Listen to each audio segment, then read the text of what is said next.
Constantin nous a rejoint maintenant. Il est directeur général de Voith, c'est là, Voith Turbo, c'est ça? Ça se prononce Voith Turbo. Voith, c'est bien ce que je pensais. Voith Turbo France et président d'Artema, le syndicat de la mécatronique. Tout à fait. Comment allez-vous? Ça va très bien et Comment vous-même? on se sent ici? Écoutez, je trouve que c'est tout extraordinaire. est bien extraordinaire, tout est bien organisé, donc et beaucoup de jeunes, ce qui est effectivement l'objectif, puisque comme vous le savez, on a dû vous le répéter à plusieurs reprises, l'objectif c'est d'attirer les jeunes vers nos métiers de telle manière que nous n'ayons plus les mêmes difficultés que nous rencontrons aujourd'hui pour recruter justement du personnel motivé. Parce que vous avez des problèmes de recrutement, vous aussi?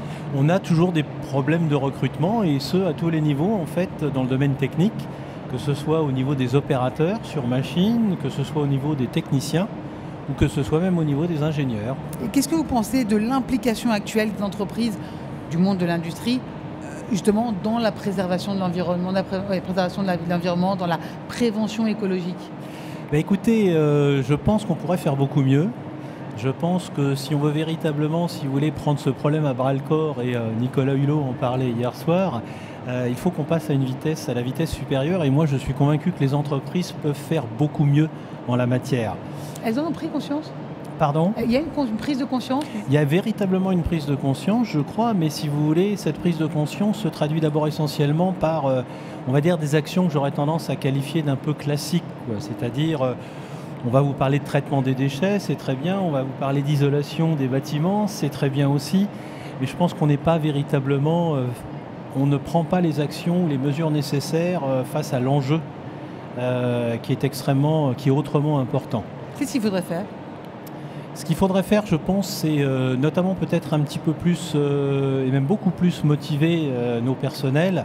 Alors non seulement dans ce comportement de la vie de tous les jours, mais je dirais même quelque part, si vous voulez, amener les gens à faire des efforts supplémentaires. Je pense, sujet qui me tient particulièrement à cœur, le fait de ne plus utiliser sa voiture, ça sous-entend par exemple qu'on accepte un peu plus facilement de prendre des transports en commun qu'on ne le fait aujourd'hui. Et je pense que là, les entreprises doivent être moteurs et peuvent motiver son personnel de différentes manières. Même question sur la transition énergétique. Comment on fait pour l'accélérer? Au niveau de la transition énergétique, on est en plein dedans, si vous voulez. Quand je vous parlais de transport, vous imaginez bien, par exemple, que si on arrive à motiver nos personnels à ne plus utiliser leur voiture, qui généralement est une voiture diesel, mais à utiliser les transports en commun ou éventuellement du transport de personnel collectif, on avancera dans la bonne direction. Dans les grandes capitales, c'est peut-être, ou les grandes villes, c'est peut-être facile, mais pas peut-être dans le reste du pays. Eh bien écoutez, je vais vous donner un exemple.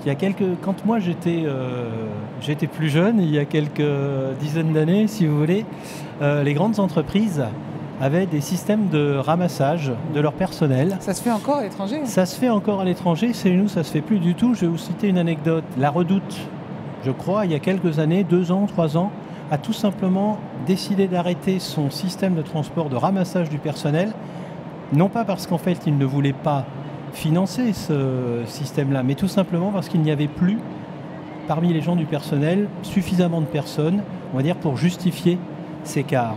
Et ça, je crois que les entreprises devraient peut-être motiver un peu plus le personnel. Alors, est-ce que c'est en utilisant des systèmes plus souples, des véhicules de ramassage plus petits, en organisant différemment le ramassage? Je crois que là, il y a beaucoup à faire. Et vous, en quoi est-ce que Voith Turbo peut être un exemple? Voith peut être un exemple, par exemple, en organisant ce type de système. Alors, pour vous dire la vérité, nous ne sommes pas suffisamment grands pour avoir un système de ramassage, mais on peut motiver, par exemple, nos collègues à partager leur véhicule. Covoituring. Covoiturage, notamment. On peut également faire... on peut envisager, par exemple, et on est en train de travailler sur ce sujet-là, on peut envisager de favoriser ce que l'on appelle le home office, c'est-à-dire le travail à distance, le travail chez soi. Imaginez par exemple que chaque entreprise en France permette au personnel qui le peut de rester chez soi, de travailler à distance 1 journée par semaine. Immédiatement, vous économisez 20% de circulation et 20% d'émissions. Et quand je dis 20%, en fait, je suis en deçà de la vérité, puisqu'en fait, vous diminueriez de beaucoup les problèmes de trafic. Et selon toute vraisemblance, vous limiteriez à au moins 20, peut-être même 25% les émissions de particules, de gaz d'échappement, etc. Et donc là, je pense que les entreprises peuvent être moteurs. Et nous, chez Voith, nous sommes en train de travailler sur ce sujet-là en particulier. Un bel exemple à suivre en tout cas. Thierry Constantin, directeur général de Voith Turbo France, président d'Ortema, le syndicat de la mécatronique. Merci beaucoup. Merci à vous. Extraordinaires. Bonne journée.